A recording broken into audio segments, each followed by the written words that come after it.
What up, dudes? Today we're going to be talking about optics for handguns. I'm going to show 3 examples of the 3 optics that I either have been running or am currently running, and talk about the pros and cons. I'm not going to say these are all the best optics, even though I do think they are. I'm just going to say that this is what I choose to go for the type of shooting and training that I do, which is self-defense, preparedness as a civilian. And I'm going to talk about why I do and don't like some of these optics and some of their characteristics. I'm going to start off with the AimPoint Acro. So all of these have been checked and cleared before filming. But AimPoint Acro, let's see here. Is that on focus? Yeah. So, yeah, this is the new hottest hype. I have a few vendors that usually get me all of my gear, and I had to not go through any of the vendors that I personally know to get a hold of this AimPoint Acro P2 because it's so hot. Everybody fucking wants one that I paid full price, and I had to hunt this thing down for like a couple weeks and go to a website I've never even heard of before, hoping that, you know, it was referred to me by somebody I trust, that it was going to be like a legit store that wasn't selling me like an eBay optic. I think it was important for me to start running the Acro, since this seems to be the direction people are going into now. This seems to be the future of handgun optics, which would be a closed emitter, right? So that means that it's not just like an emitter that's projecting onto a glass and it's exposed. It's actually all internal inside this box, right? Or this mailbox, whatever you want to call it. People all have fucking names for this thing, but point is this thing's supposed to be duty ready. It's supposed to be like pretty much bulletproof. You know, you could toss it in the pool, you can shoot in the rain, toss it in the dirt. Supposedly it's all of the above. There's gonna be other torture tests and other shit like that on Instagram and YouTube where people are like banging this thing against fucking doors and racking it from all kinds of weird shit, doing drop tests. I'm not gonna do any of that because it was hard enough to find this one, and there's enough of that on the internet, so I don't need to be another person to give you that same information. What I'm gonna do here, and what my goal is with talking about these 3 optics, is giving you my opinion with my experience and thousands of rounds through the 3 of them, and tell you why you should or shouldn't buy them. All 3 of them I like a lot, but there's pros and cons to all of them. Okay, so with this, I am using a primary machine riser.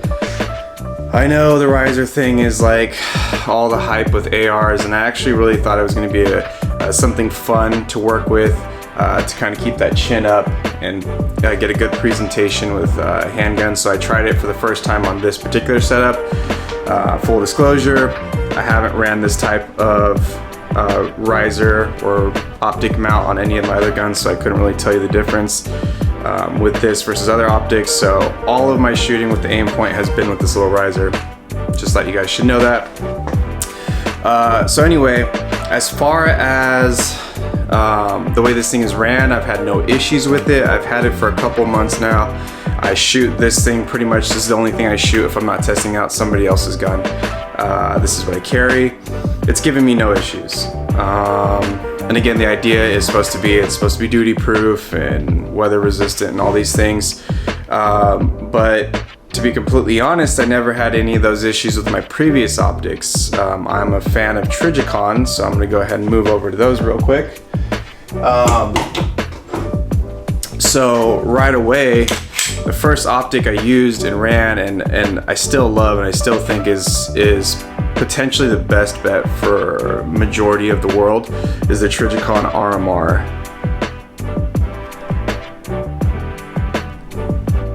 Cool, so this is an open emitter, right? I can stick my finger in there. This projects the dot onto here.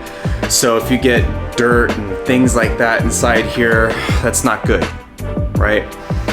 This is my very first optic I've ever had. This optic has seen potentially 60,000 rounds, and I've dropped this optic on boulders and broke Surefire lights. Well, they worked, but anyways, I cracked the glass on Surefire lights that were attached to the gun that had this optic on it, and this optic did nothing. Like, it didn't break, it didn't dent, it didn't do anything. So this is seen a lot, whether it's dirt, rain, snow. It's been dropped in a mud puddle before. RMRs, Trijicon RMRs aren't perfect. This is the Type 2. It's not perfect, meaning that I have had some friends that I don't know, I wasn't with them when it happened, but apparently they dented the area where it projects the dot, and it started throwing kind of a weird dot. I don't know how they did that, but I mean, I fucking ran everything through this thing and done everything with this thing, and this is the same battery I've had since I first bought the thing close to 3 years ago now. And this thing is ran flawless. I'd say the biggest issue from my own experience that I've had is getting a quick site acquisition, finding that dot super quick. If you're not perfect with your presentation each time with the RMR, you could end up fishing for that dot, right? You could end up doing one of these things and shaking it off and finding the dot. I think that's pretty standard with the RMR, with people with the RMR, and that's because that window is small. Let's see if I can get that into focus. Hopefully, maybe kind of a little bit better. But that window is small, and it also has the bunny ears, right? Got those things right there. So overall, this is gonna have the smallest window out of everything. I'm not gonna lie to you, I forgot to look at the dimensions of this window in comparison to the AimPoint Acro beforehand, but just telling you from experience, this feels like this is the hardest to get sight acquisition out of any optic I've shot.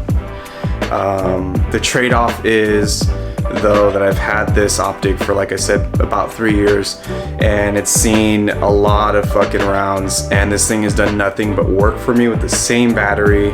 And yeah, I pretty much would say this is the thing I trust everything with.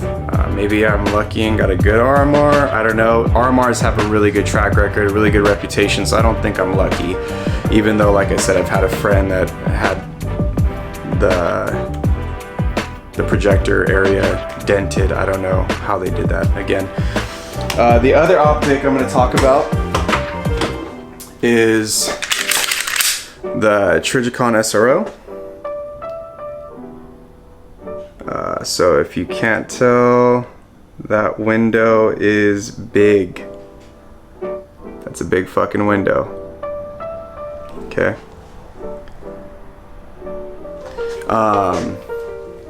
So the Trijicon SRO, this thing, full disclosure, they say not only is it open emitter, right? But they say even though it's got the biggest window, that this isn't exactly duty proof. I think Trijicon discloses that. I've seen drop tests on this optic before, and it survives pretty much everything except I'm 6 foot, except if I were to take it here and just completely drop it, then I've seen people have issues cracking it. I personally have had no issues with it. It's actually my favorite optic to use. I think that's pretty obvious because it's got such a big window, such a clear glass that punching out, you always find that dot. And even though this thing is supposed to have kind of like a shittier battery life, maybe a shorter life than the other two optics that I'm comparing it to, even if that's the case, I've never had to change the battery in this one either. Okay. Speaking of batteries, this one's got a top loading battery port. The AimPoint is from the side, which is the easiest of all of them. And the RMR is shitty in this way. It is the oldest of the three, where you have to completely remove the whole optic, replace the battery, and then mount the optic again, and then zero it.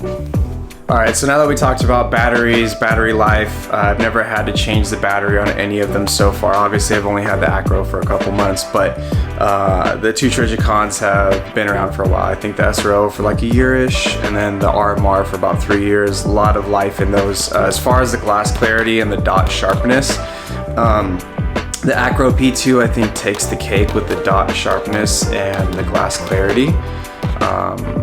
The SRO has the biggest window. The RMR seems to be the hardest to pick up out of the three, and the Acro kind of sits in the middle in terms of window size. Pretty evident it's not as big as the SRO window, but it is fully enclosed, and that's kind of what you want the Acro for, right? So in terms of concealability, I do run outside the waistband here and there. I'm not that person that trains it all the time though. I'm the person that trains from appendix, from underneath garments. Generally for that, I prefer to run the SRO, and when I draw from appendix, I usually go like this and then draw out, right? The reason why I'm showing you that is because I like having this little ledge here to kind of help. So I like feeling the back plate, and I like feeling the rear iron, right? With the SRO. And I can do that with the RMR, but with the Acro, it's a little bit different.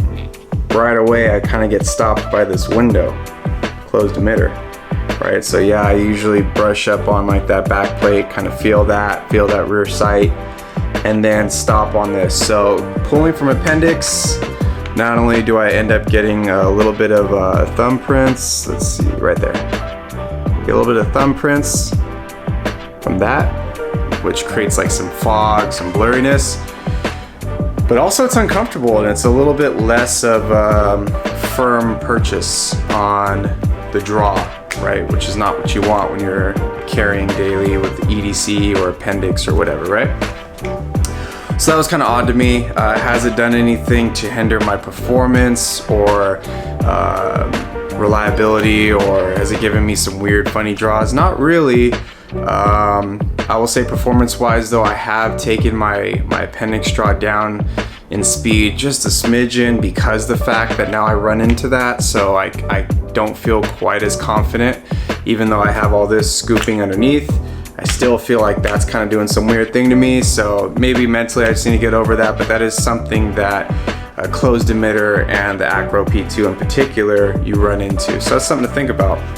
Okay, so I want to talk about what I like to experience when I'm drawing from appendix or concealed, what I want to expect in my draw when I'm in either a self-defense situation or if I'm training for that.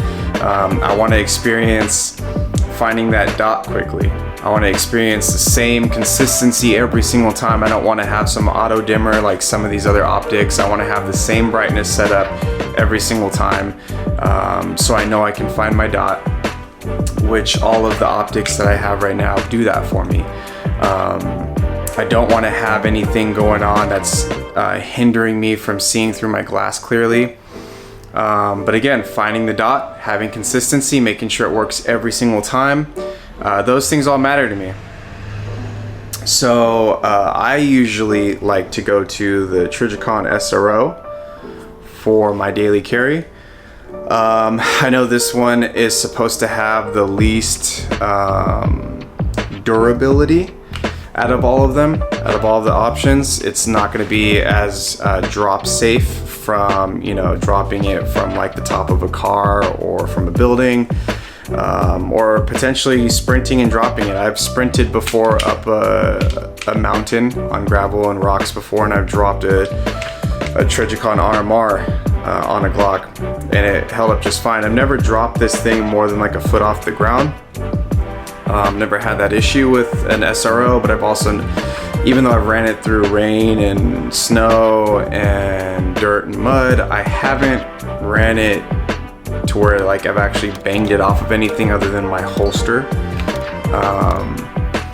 So I'm still not gonna sit here and say this thing is like war battle ready, but in a concealed situation, most of the time for self-defense, you wanna defend yourself and get out of there, or defend yourself and eliminate threat.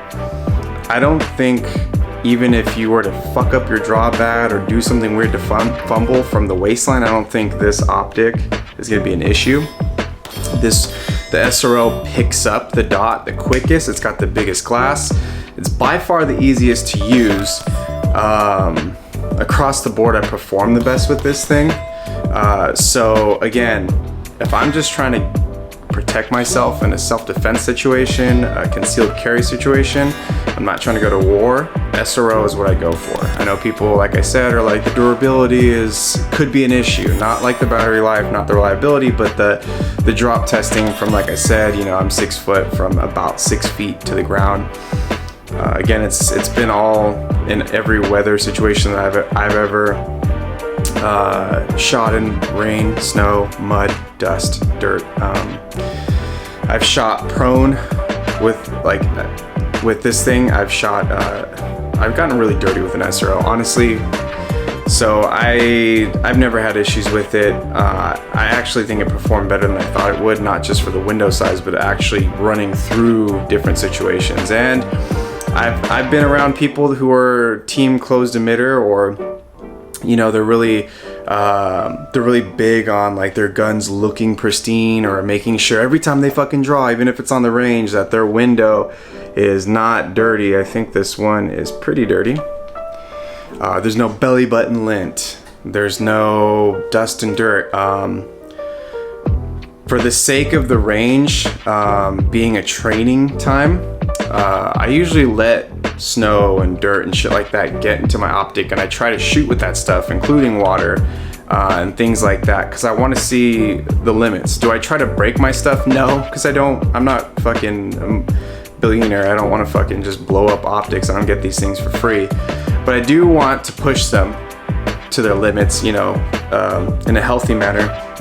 So I do let them get dirty. I do let them get, you know, gunpowder and smoke on them. I do let them, you know, see a bunch of stuff like that. Belly button lint. And honestly, between the Acro being closed emitter, the RMR, and the SRO being open emitter, doesn't matter how fucking dirty they are, I still hit anything I'm shooting at. So yeah, the Acro is gonna have the cleanest glass, the crispest dot, and it's gonna be all internalized. So even if there's dirt and shit on the outside, you know, the emitter is protected. It's never affected my shooting. People who make fun of me for having a dirty optic while we're on the range training and I let it be dirty, I'll follow that up without shooting them with whatever the fuck clean gun they have. So my point in saying all that is that I've never ever had any performance issues or any reason to doubt like the Trijicon SRO, the RMR, or open emitter optics in general. Now, if we're talking about battle belts, if we're talking about outside the waistband, if we're talking about like war ready optics, that's a little bit different conversation. Maybe I don't suggest the Trijicon SRO. Maybe I suggest the AimPoint Acro. From what I've collected so far, the P2 seems to do everything well. So at this moment, I do consider that to be like a really good option for whether it be carry or outside the waistband, war ready, battle ready, whatever you want to call it, duty ready, right? I will say that the Trijicon RMR has the best track record with me personally and everybody I know. I don't really know anybody that has issues other than the one friend, like I said, that had the dented emitter. I'm not really sure how they did that, but it did happen. It is a real thing. And this is somebody who is at least as good as a shooter as me. So, and they've been around a lot longer than me. So it was a legit issue that happened. Again, we don't really know. I don't think he even knows how exactly that ended up happening. But it did happen, and with that being said, there's things to think about here. The AimPoint Acro P2, everybody wants to know, is this the future? Is this the new thing?